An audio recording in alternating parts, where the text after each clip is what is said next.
Dave Tosh, Executive Director, Wenatchee Valley Senior Activity Center, and today I'm joined by Jack and Angela Charlton.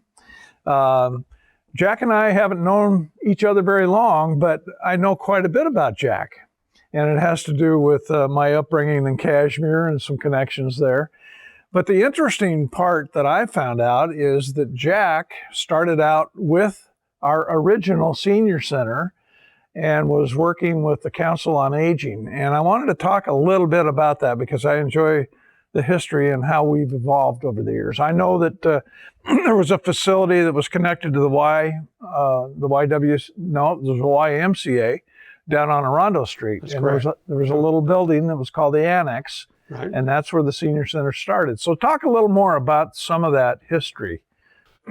I was brought into town from Pullman. I've been living in Pullman, my wife and I, and actually we had one son, and Aaron was born shortly after we arrived in Wenatchee. But I was hired by the Council on Aging to be the Council on Aging director, and actually there was just a senior center is all there was at that time, but they had plans to try and develop it from there. There was other program needs that needed to be developed, and so we set about doing that. We first got an RSVP grant and hired some people there and started developing that program, which was really needed. There was a lot of volunteers and a lot of people that needed to volunteer or would like to, but didn't have the way to. And this RSVP program expanded quite rapidly. And then we started a nutrition program and started providing meals around different places. We bought Tony's restaurant down across from the banks on Wenatchee Avenue. We turned that into where we had one meal a day there, and we cooked all of our meals. And we delivered them throughout the area. We delivered to Leavenworth, Kashmir, Waterville from here.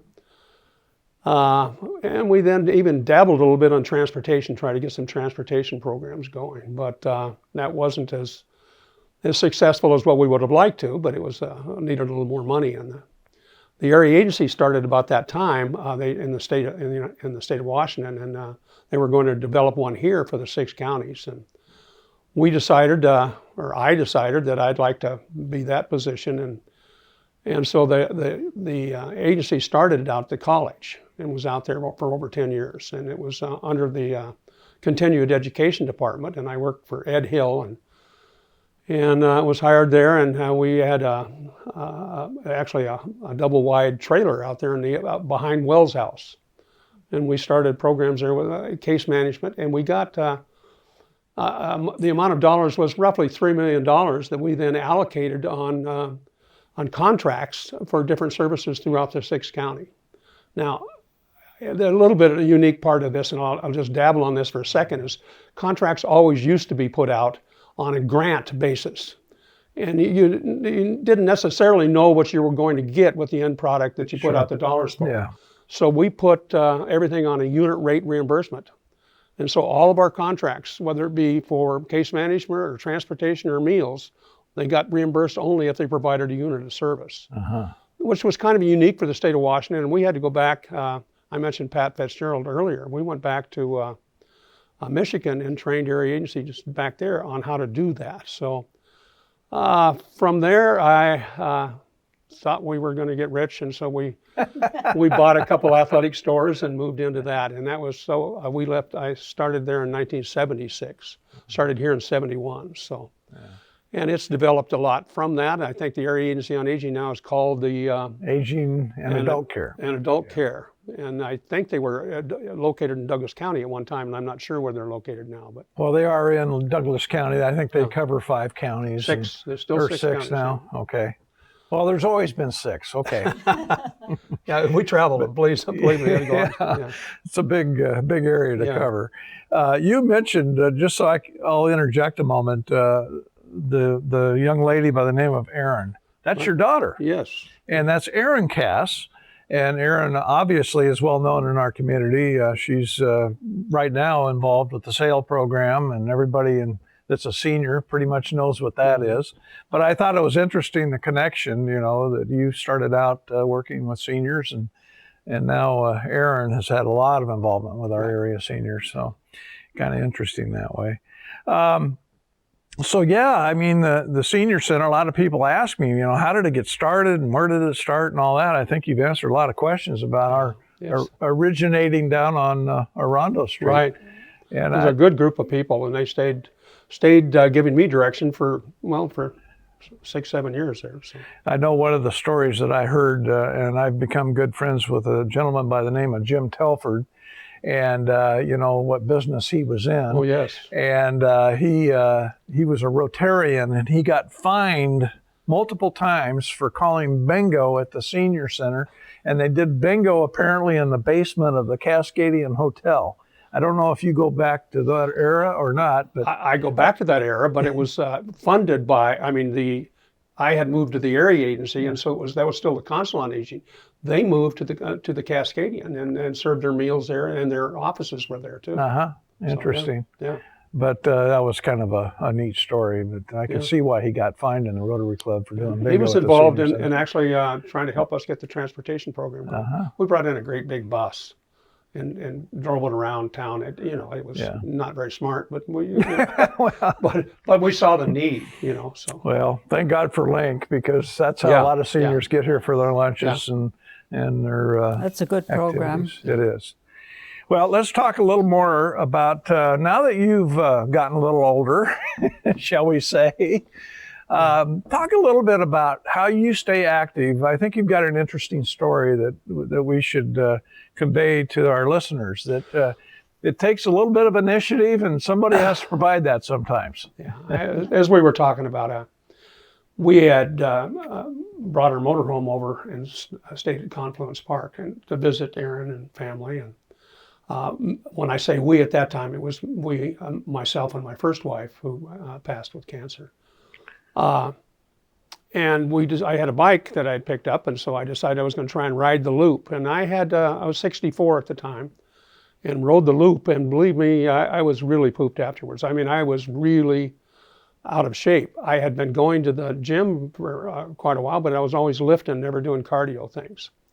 So once I moved here, and once my life settled down a little bit, Angela and I actually met actually riding bikes to begin with, and Angela and I ended up getting married. And I had lived here pretty much all my life. I was born in Wenatchee, had never been to Saddle Rock, and I've been there so many times now it's not fun anymore.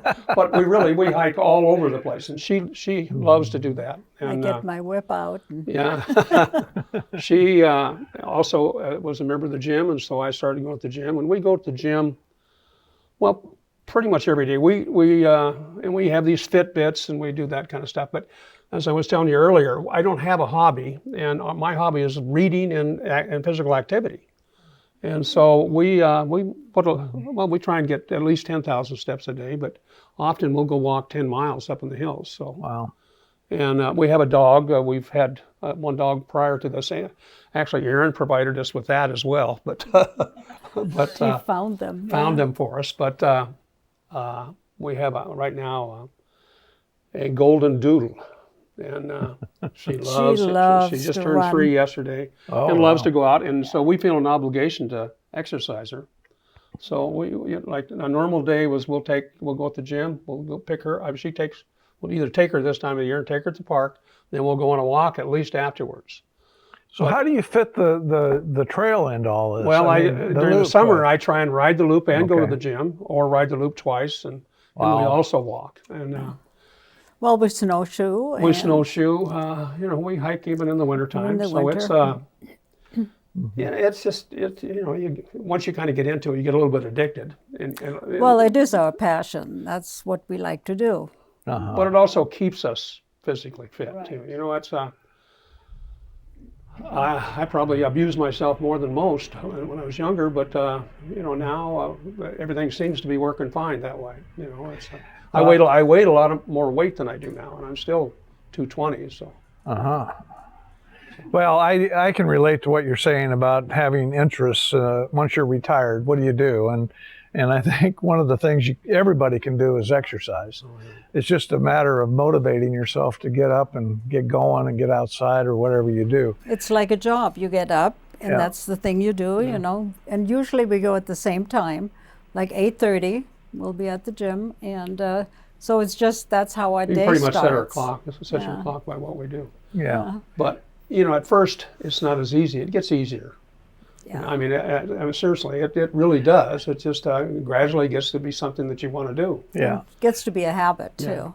Yeah. Well, I noticed that when COVID hit and they closed down my gym, I quit exercising like I was because I got out of my routine. Mm-hmm. And I think it is all about routines. Yeah. I know that when I was in the Army, I became a runner and I ran a lot. And then as I got older and put a little weight on, I noticed that I probably shouldn't be pounding the pavement with my knees and my joints. And so, you learn over time what the best form of exercise is. But bicycling, I would say, is one of those. That's It really good. is. I mean, I've fallen a few times. Normally when I'm stopped. Okay. Unfortunately, I have a high seat, and to get my leg down and get my foot out of the stirrups sometimes is not all that easy. And I don't bounce like I used to. But by the same token, I think that it's the lesser of the evils. Mm-hmm. I'm somewhat competitive too. I used to have a trail bike, and I didn't like being passed, so I got a road bike, and it's just, you kind of do that, and as you go into it, and so we and she's more competitive than I am. So, yeah. Well, it's good to have somebody prodding you a little bit. It doesn't sound like these days you need a whole lot of that. You're ready to go, and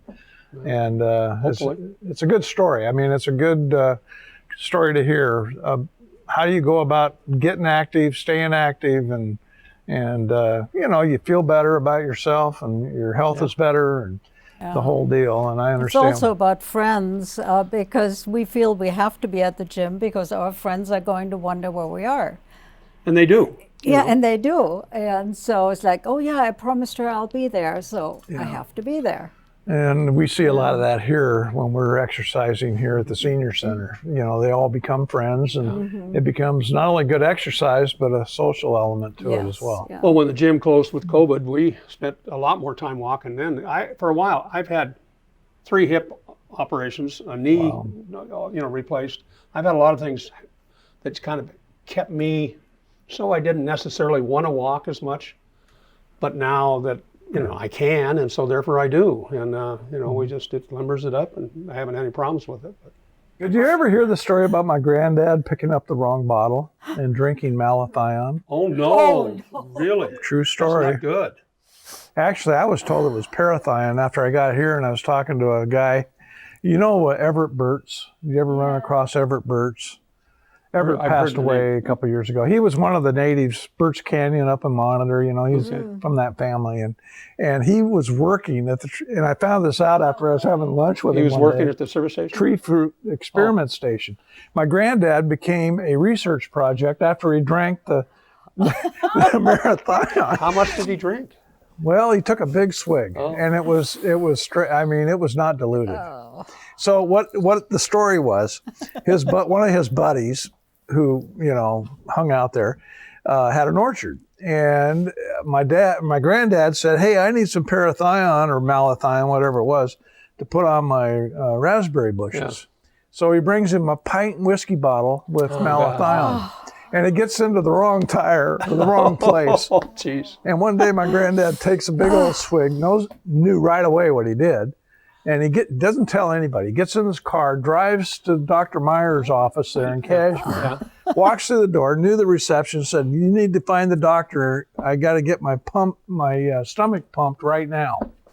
And so they got him to the hospital in time. And they did a tracheotomy on him and all this. I was pretty young when all that happened. That was Wow. Dad That or was grandpa? my granddad. Yeah, okay.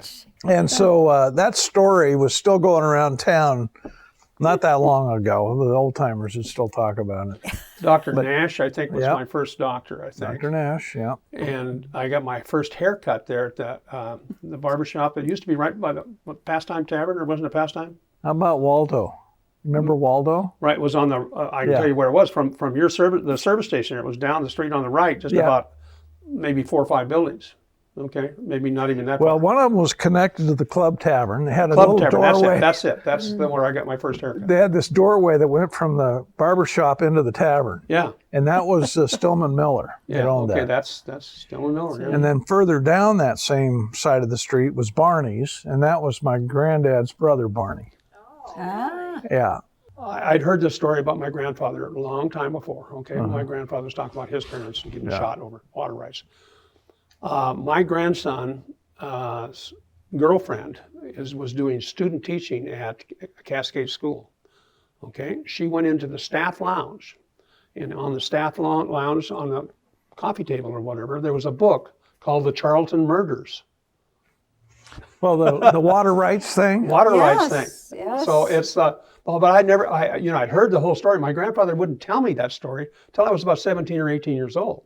He had so many bitter feelings about it, and but it really told the story really well, and it also named names of everyone who was on the jury and who was involved in it and their backgrounds and all that kind of stuff. And the judge? And the judge and all that, and the person who did the research really did a lot of research.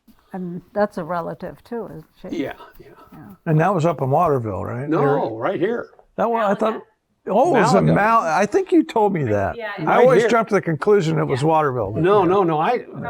My real father was killed in World War II. He was killed in Right, I Iwo knew Jima. that, Okay, yeah. my mother remarried a wheat rancher from Waterville. Oh, So okay. I went up there when I was 6 years All right, old. But I okay. went to school at what's the Wells Fargo Bank there, right? Whitman. Whitman. I went to school at Whitman Yeah. School and lived down across the street down there a little ways with my grandmother. My mother used to work in the Metamore Dairy, and there was a Harlan Hotel right between Mission. Remember the Hotel. Mission Theater? Was where the Vitaphone, yeah. it was between the Vitaphone. There was the Mission, and there was a Liberty. But right in the Eagles Club was right in there too. Yeah, the Okay. Eagles was there. Yeah. The Harlan Hotel was right there, and she'd work as a night clerk there. So it's a long time ago. Your granddad, it was my first job I ever had thinning apples. And he was down at the service station one day. It was a hot day, middle of the summer. And he was cussing because he couldn't find anybody. And my granddad says, and my mother named me David, but the Army changed my name to Dave. and my granddad said, David, go up and get some clothes on or get a T-shirt on or something and go with Jack and go help him out or something like that. And so I did. I went out and thinned apples for him. And I was probably in the 8th grade or maybe even younger. I never don't know. worked for him, and I'm probably glad. He probably would have worked my butt off. He I can remember as a little boy. Well, they had bought me a horse. Or they said it was mine. Yeah. It was later. It killed by a logging truck. Do you ever hear Duck Fisher? Do you ever hear the name Duck Fisher? I remember a name, Duck Fisher. He was a logging truck driver. I remember. I used to go up in the woods with that little van. They'd go up in the woods with my Yep. grandfather when I was, 12, 13. And I'd stay up there around a fire, and then I would ride back with the logging truck guy. And they wouldn't do that today now. This guy later, No. he killed himself or killed in a logging truck accident, He got killed. But it was a heck of an experience for that 12, 13-year-old kid. I remember all the logging trucks. But Pop was just scaling up there at the time. And he had a log fall off and hit him on the head. I don't doubt it. That was dangerous work. It was it wasn't very big, and Yeah. it bounced on over. But anyway, Good stories. yeah. I wish I could do this all day, but I I can't. know. You have work to do. We've got a dog in the car. Well, we have to go for a walk now. So Jack and Angela, I appreciate you stopping by today. This has been a lot of fun. There's a lot of stuff that's going to be edited out because we can't broadcast what we talked about in some cases, but it's been very enjoyable. I hope you feel the same. I do. I appreciate it. Thanks again. Thank you. Thank you.